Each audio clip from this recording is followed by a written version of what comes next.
Assalamualaikum warahmatullahi wabarakatuh.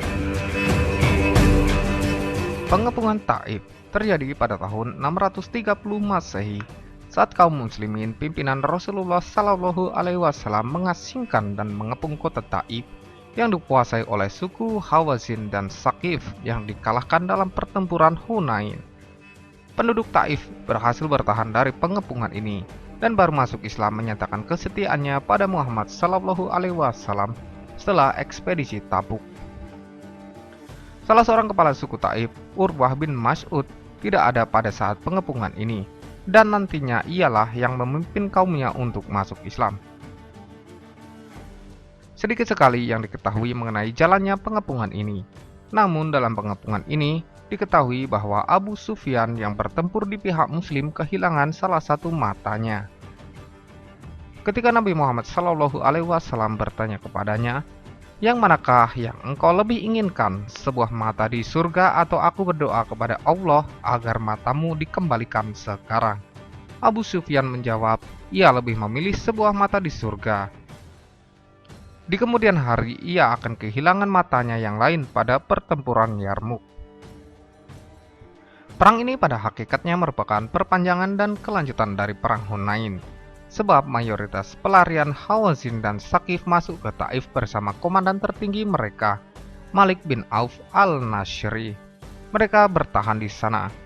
Karena itu Rasulullah Shallallahu Alaihi Wasallam beranjak ke Taif seusai dari Hunain. Khalid bin Al-Walid radhiyallahu anhu berangkat lebih dahulu ke sana bersama sekitar 1000 prajurit. Kemudian Rasulullah menyusul. Beliau melakukan perjalanan hingga tiba di Taif. Beliau berhenti tak jauh dari benteng mereka dan berkubu di sana. Kemudian beliau memerintahkan untuk mengepung benteng tersebut. Pengepungan ini berjalan cukup lama. Dalam riwayat Muslim dari Anas, tempo pengepungan ini selama sekitar 40 hari. Tetapi menurut para penulis sejarah tidak selama itu. Pada awal pengepungan, orang-orang Muslim mendapatkan serangan anak panah secara gencar. Cukup banyak orang Muslim yang cedera, ada sekitar 12 orang meninggal dunia. Hal ini memaksa mereka mengalihkan kubu ke tempat yang lebih tinggi, tepatnya di tempat yang didirikannya Masjid Taif saat ini. Mereka pun bermarkas di sana. Rasulullah Shallallahu Alaihi Wasallam memindahkan markas pasukan ke daratan yang lebih tinggi dan menggunakan manjanik, alat untuk melemparkan batu atau benda keras dalam perang, untuk melemparkan batu hingga dapat menembus benteng. Sayangnya banyak tentara kaum muslimin terbunuh karena anak panah. Kegagalan ini memaksa kaum muslimin menggunakan siasat baru. Beliau menggunakan strategi menebang banyak pohon kurma dan membakarnya, lalu diserukan siapa yang turun dari benteng akan bebas.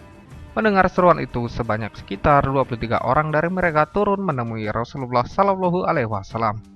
Di antaranya adalah Abu Bikrah. Mereka semua dibebaskan oleh Rasulullah Shallallahu Alaihi Wasallam dan dijamin segala keperluan hidupnya kepada muslimin yang mampu. Sikap bijaksana Rasulullah Shallallahu Alaihi Wasallam itu berhasil melemahkan perlawanan penduduk Taif yang masih bertahan. Beliau membebaskannya dan setiap orang di antara mereka diserahkan kepada seorang muslim untuk diberi makan. Setelah pengepungan berjalan sekian lama dan benteng tidak mudah ditaklukkan begitu saja, sementara musuh masih bisa bertahan di dalam benteng dalam waktu yang lama, maka Rasulullah Shallallahu Alaihi Wasallam meminta pendapat Naufal bin Muawiyah ad-Dili. Dia berkata, "Mereka adalah rubah di dalam lubang. Jika engkau tetap mengepung mereka, maka mereka pun tidak akan berbahaya." Rasulullah Shallallahu Alaihi Wasallam bermaksud hendak meninggalkan benteng dan pergi kembali ke Mekah. Beliau Shallallahu Alaihi Wasallam memerintahkan Umar bin Al-Khattab mengumumkan kepada orang-orang, "Insya Allah besok kita akan pergi." Tetapi ada di antara mereka yang keberatan dengan rencana ini. Mereka berkata, "Maka kita pergi begitu saja dan tidak menaklukkannya? Kalau begitu, serbulah mereka," sabda Rasulullah Shallallahu Alaihi Wasallam. Tetapi justru serbuan yang mereka lakukan mengakibatkan banyak orang terluka, karena benteng musuh memang cukup kuat. Maka beliau bersabda, "Insya Allah besok kita akan pergi." Perintah ini justru membuat mereka merasa tenang. Karena itu mereka pergi meninggalkan Taif untuk kembali ke Makkah. Sekalipun pengepungan ini berakhir dengan kegagalan, tak berapa lama setelah pengepungan ini, para penduduk Taif atau Bani Saqif akhirnya masuk Islam, tepatnya setelah ekspedisi Tabuk.